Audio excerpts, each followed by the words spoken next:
eu disse olha o fogo. Olha o fogaréu queimando as pontas da paia do meu chapéu. Menina, olha o fogo. Olha o fogaréu queimando as pontas da paia do meu chapéu. Cadê Ritinha que não... Tem alguém com saudade de forró aí? Alava pra tu, anarriê pra eu. Tu no teu canto e eu dançando aqui no meu. Vontade voa e a saudade criança. Vai ter São João, mas cada qual na sua casa. Vontade voa e a saudade criança. Vai ter São João, mas cada qual na sua casa. Olá, turma do 5º ano, como vocês estão? Como vocês estão em casa? Como o que vocês estão fazendo? E nesse São João? E aí chegamos à semana, exatamente a semana do São João. Mais uma semana com as nossas aulas à distância, né? A saudade realmente ela vai aumentando, mas temos aí a presença dessa festa junina que esse ano ela vai ser diferente. Vai ser uma festa junina virtual, igual a letra da música, vai ter São João, mas cada um na sua casa, né? Então que possamos celebrar e festejar da melhor forma possível, né? Quem gosta de festejar o São João, que faça de forma tranquila em casa com seus familiares, tá? Mas vocês sabem de onde vem esse ritmo do forró, que é um ritmo que é dançado e que é cantado nesse período do ano, na época do São João. Onde foi que surgiu isso? Quem trouxe para cá? De onde é que vinha isso? Como era que se dançava esse forró antigamente, né? Acredito que vocês já tenham ouvido aí dos pais de vocês, dos avós, histórias, né, do São João de antigamente, que as pessoas celebravam e comemoravam também de forma diferente. Mas hoje iremos conhecer aí um pouquinho dessa origem do forró, né? Como surgiu o forró? Sua origem tem relação com bailes populares, que eram realizados no final do século XIX e eram chamados de forró-bodó, forró-bodança ou forró-bodão, ou seja, o nosso forró, né? Já teve aí esses 3 nomes diferentes. Mas naquela época, naquele tempo, era preciso molhar o piso do local onde essas festas aconteciam, pois ele era feito de chão batido, terra, ou seja, não havia revestimento, era somente terra, né? E isso ainda existe, são poucas localidades, mas ainda existe, que são as pessoas que festejam São João nos sítios, né? No chão batido, dançando, coloca lá um sanfoneiro, faz toda aquela decoração, faz uma fogueira, e aí eles dançam, né, com o ritmo do triângulo, da zabumba, né, da sanfona, esse forró, mas no chão de terra batido. E isso ainda acontece sim, tá? Então era uma época em que as pessoas festejavam muito essa dança, esse forró-bodó que existia, né? Então, as pessoas costumavam dançar arrastando os pés a fim de que evitar a poeira levantasse. Daí esse termo arrasta-pé, ou seja, surgiu o arrasta-pé devido justamente porque não se levantava o pé arrastando para que a poeira do local, já que era terra, chão, né, batido, não levantasse poeira nas pessoas, né? Então eles molhavam antes, tem toda aí essa história de molhar o terreiro, como eles diziam, para que à noite a terra estava lá segura, firme, e não levantasse a poeira para que as pessoas dançassem nem sentissem toda aquela poeira no chão. Então, foi aí que surgiu essa história do forró, tá? Então, hoje a gente vai aproveitar e a falar um pouquinho do São João, mas a gente vai colocar de volta os nossos conteúdos. Hoje a gente vai trabalhar polígonos no São João. A gente vai estar aí, eu coloquei lá o nome como Poligonando no São João. E aí polígonos a gente já viu, a gente vai estar relembrando. O livro ele trouxe aí para relembrar e a junção do polígono com ângulos. E aí eu coloquei o seguinte: durante os festejos juninos, o espaço do sítio São João aqui em nossa cidade se prepara para receber vários turistas. Sua decoração encanta a todos. O que mais chama a atenção de todos é a essência da regionalização presente em todos os cantos, desde as comidas, os ritmos e as réplicas das casas do interior. Então, quem já visitou o sítio São João, né, já viu que nessas réplicas eles colocam iguaizinhos as vidas do campo, as pessoas que têm uma vida mais simples, a sua arquitetura das casas, enfim, as comidas típicas, a forma de arrumar uma mesa, enfim. Toda essa regionalização que existe no Nordeste, ele é bem representado dentro desse sítio São João. E dentro desse sítio São João, a gente pode estar identificando os elementos da nossa aula de hoje, que são polígonos e ângulos, tá? Então, vamos ver. Antes da gente iniciar, a gente recorda o que seria esse polígono. Esse polígono, não, ele é o quê? Eles são figuras planas e fechadas, constituídas por segmentos de reta. Esses polígonos, eles têm elementos característicos, que são vértice, que a gente já viu na outra aula, né, que são a questão daqui das retas, as junções dessas retas, tá, que vai dar a sua ponta, a sua quina, é um vértice. Vai ter a questão dos lados e a presença de ângulos, que a gente viu na aula passada. Até então, a gente não identificava ângulos em polígonos, tá? Mas como a gente já aprendeu ângulos, agora sim a gente pode estar aí identificando. E aqui a gente tem uma figura que tem 1, 2, 3, 4, 5, 6. Então, aqui eu tenho uma figura poligonal de 6 lados, que a gente chama de hexágono, tá?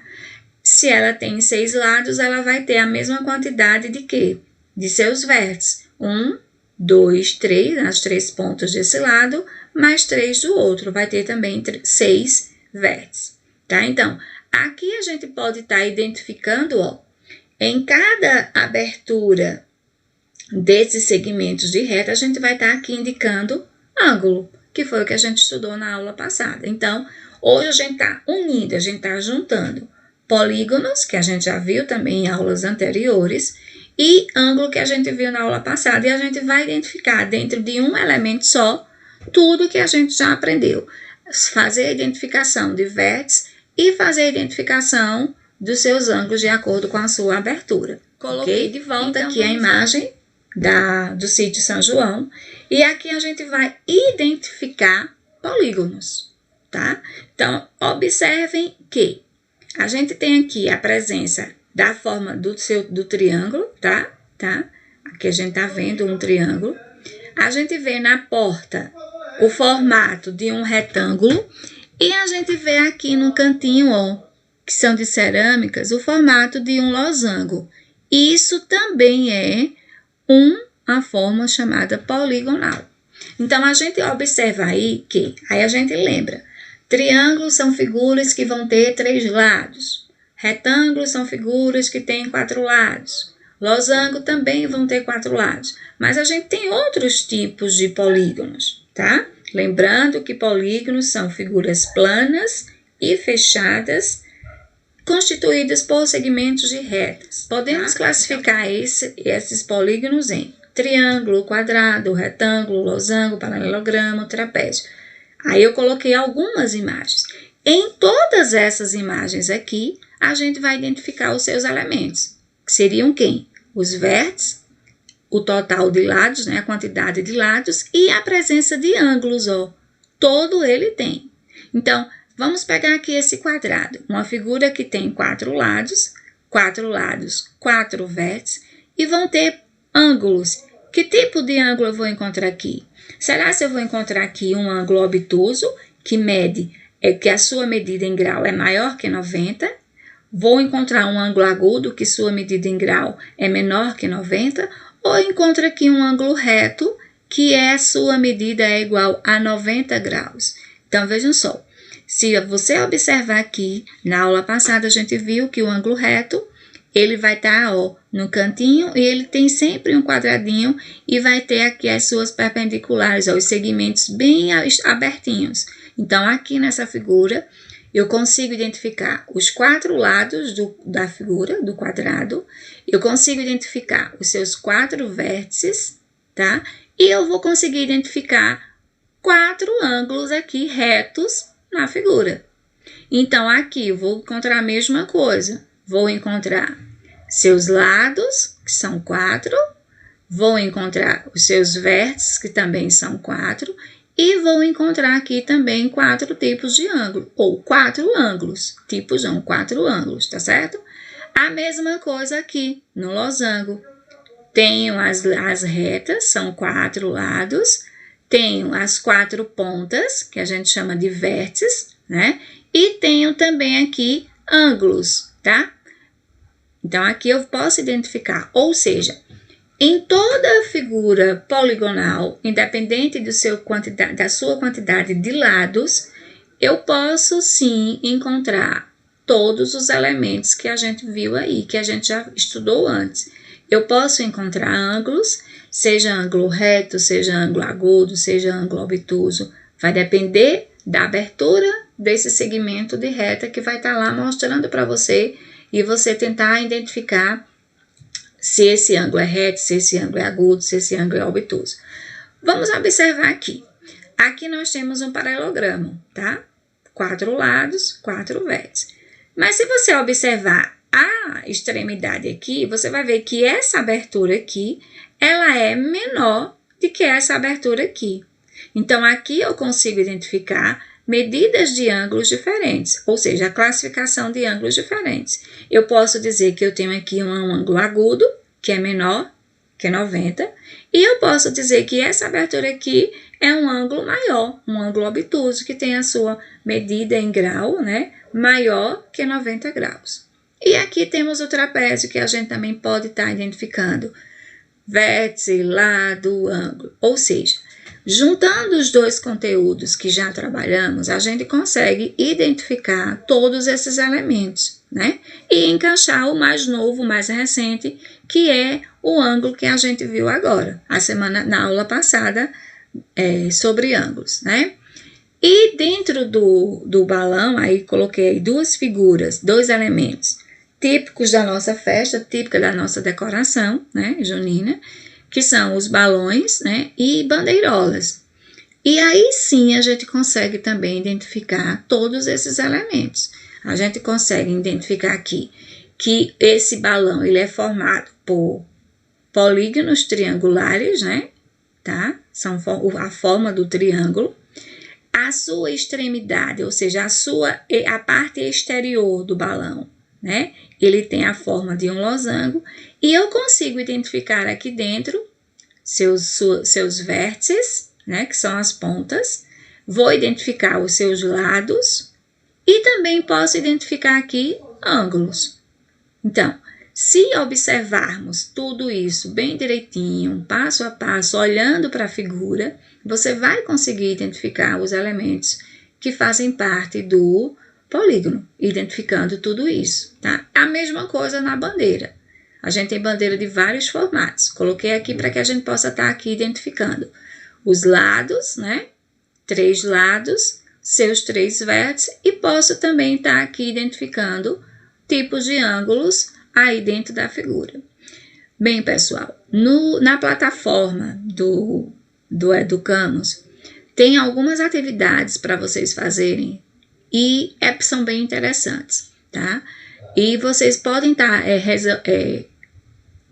exercitando, trabalhando o conteúdo, respondendo, e eu tô tendo o controle aqui, mesmo aqui em casa, tá? Mesmo estando em casa, eu estou acompanhando quem está fazendo as suas atividades, tá? Então, eu estou fazendo as anotações de quem está fazendo, quantas vezes você tentou para fazer aquela questão. Então, tudo isso, temos o controle de estar observando todas essas atividades que estão sendo passadas para vocês. Então, eu estou vendo, eu estou acompanhando, estou fazendo as anotações dos alunos que estão fazendo todas essas atividades, todas as vezes que eu passo. Não passo sempre muitas páginas, porque são muitas coisas que tem para fazer lá na W3. Aí quando junto o Educamos com as atividades do livro, então eu tenho que estar fazendo um equilíbrio, porque a gente precisa também estar fazendo as páginas do livro, mas tem algumas que são bem parecidas, tá? Então, resolvam. Eu estou vendo, estou acompanhando. Estou percebendo a evolução de algumas pessoas que estão aí fazendo, se exercitando, treinando o conteúdo que está sendo trabalhado. Para aquelas pessoas ainda que não ainda tiveram, acharam ainda um tempinho para fazer, enfim, procura, acha um tempinho, faz a atividade, porque a gente sabe que tudo isso é importante para que vocês possam estar aprendendo o conteúdo de uma forma diferente. Diferente por quê? Porque a gente está distante, a gente não pode estar próximo tirando dúvidas de vocês. Mas na hora da dúvida, recorre a quem? Recorre às gravações, recorre aos vídeos que estão sendo postados para que vocês assistam. Geralmente a gente coloca no final das aulas um videozinho, né? Que vocês possam estar associando o que falamos à explicação dada também de uma forma diferente nos vídeos que colocamos para vocês terem como um aprimoramento do conteúdo. Então, façam as atividades, treinem, tá? Anota, faz anotações nos seus cadernos. O caderno serve para isso. Anotei, tô com uma dúvida na página tal, então vai lá no caderno, faz uma anotação. Por quê?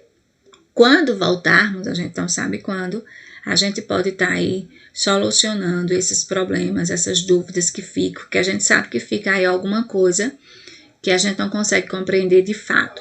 Mas se você assistir a gravação do vídeo da aula mais de uma vez, eu tenho certeza que vocês conseguem memorizar tudo isso.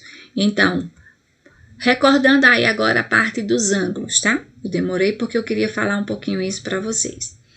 E aí o ângulo, a gente pode estar classificando esse ângulo como? O que seria o ângulo? A gente viu isso a semana passada, então isso está muito recente. Ângulo é o quê? É uma medida que está expressa em graus e que é atribuível à região ou conjunto de pontos situados entre duas semirretas da mesma origem, tá? E esse ângulo ele vai ser o quê? Ângulo reto, ângulo obtuso, ângulo agudo e o ângulo raso. E aí eu coloquei duas imagens, tá? Para que a gente possa estar identificando aqui a questão do ângulo. Então, tem aqui uma bandeira. Em uma só figura, eu consigo imaginar aqui e observar dois tipos de ângulo. Mas eu ainda consigo também ver aqui um terceiro. Então, aqui, um ângulo reto, que é aquele ângulo que mede exatamente 90 graus, tá? O ângulo obtuso, que ele tem a sua medida maior que 90, tá? E um ângulo agudo que poderia colocar aqui também, ó, no finalzinho aqui dessa bandeira. O ângulo agudo, ele que mede menor que 90 graus. E aqui, lá no balãozinho, tá? A gente consegue identificar aqui um ângulo agudo. Então, exercitar é importante, né? Observar as coisas é importante. Eu tenho certeza que aí no local que vocês estão, no ambiente que vocês estão, vocês podem estar identificando figuras poligonais, e aí vocês podem estar observando também esses elementos que compõem os polígonos, vértice, os lados e agora classificando a questão do ângulo também. Então, para todos vocês, junto com a família de vocês, um bom São João e até a próxima aula.